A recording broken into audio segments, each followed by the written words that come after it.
One says, I accidentally found pornography online at age 10. As a female, this was especially difficult to talk about because it is most often associated with men. It took me many years to realize this unfortunate accident wired my brain to see sex as a performance and not something to be present in. Orthodoxy has helped me restore sexuality as sacred. And then here's the question. Does the guest have recommendations for healing the view of sex and restoring its sacredness within the individual and within the context of marriage? So again, given her situation, does the guest have recommendations for healing the view of sex and restoring its sacredness in the individual within the context of marriage? Oh, how come we're out of time, Father? That is such a precious question. It's a great question. Father, isn't it a great question? First of all, thank you, whoever the caller is, because that question is, first of all, for you and I, Father Tom, a challenge to say, what do we do when a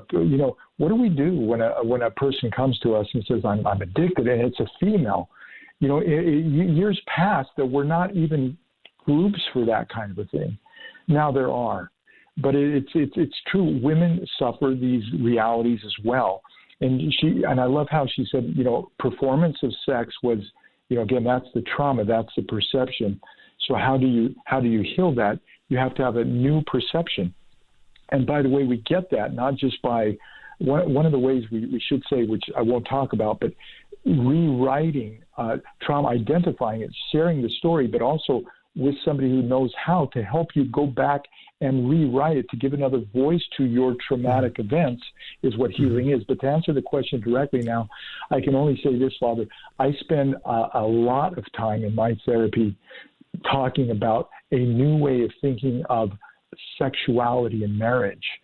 So my focus is not only on addictions and sex, it's marriage, and I want people to know that from the beginning, not only when they're far advanced, to say a new reference point of healthy, sacred sexuality is something I talk a lot about. But right now, I can only say that it's good what she's saying. Yeah, and I think this is actually becoming a huge issue, right? So it's becoming an issue because young men, they're saying now that the average age of the first encounter of pornography is like 10 or 9 or 11 or something. Right. And this woman right. Encountered it at 10.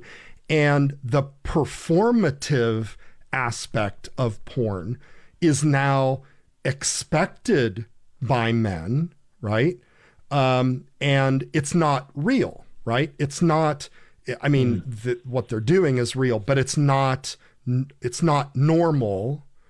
And this is causing problems in relationships, of course, in the Orthodox context, in marital and in finances, yeah. Because now we're gonna invest in Viagra and other things, and because the performance has real serious applications.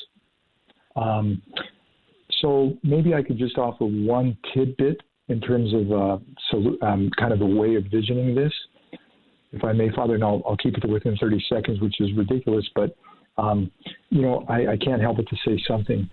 Father St. Maximus, the confessor, talks about how sin is a misuse of good things. Of course, it's a staple theology for it's a misuse of things.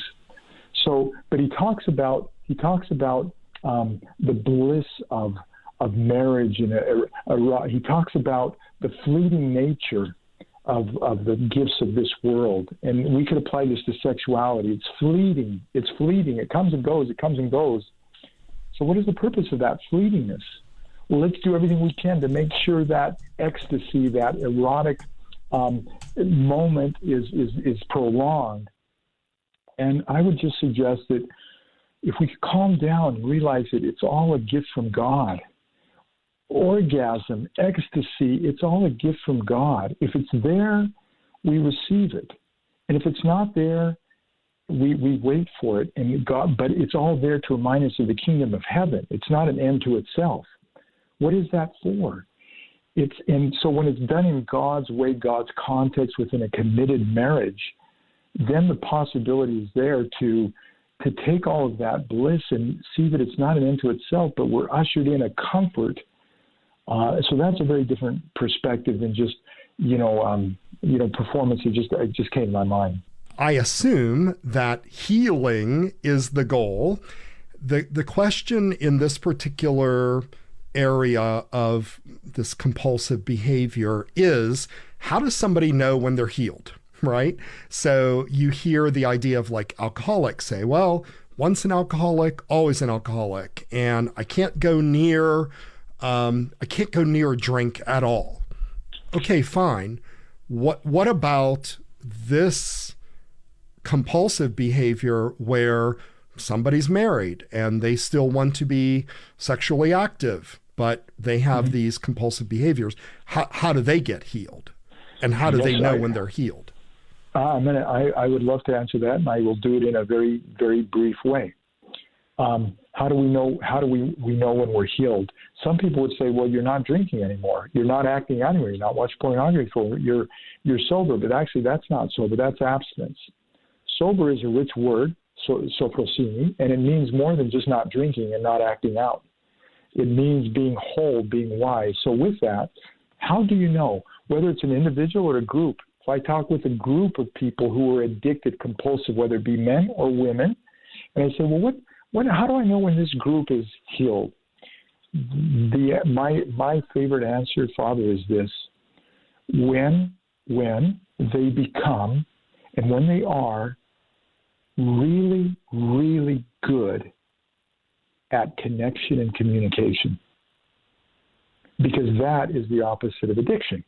So a lot of the work that I do actually does involve literally talking about communication, connection, healthy boundaries, a proactive voice. That is a huge percentage of what I do with people. And when they're really good at it, because if they're not drinking, they're not acting out, but they don't know boundaries, they're still cowarding, they don't know how to have a voice, they're not healed.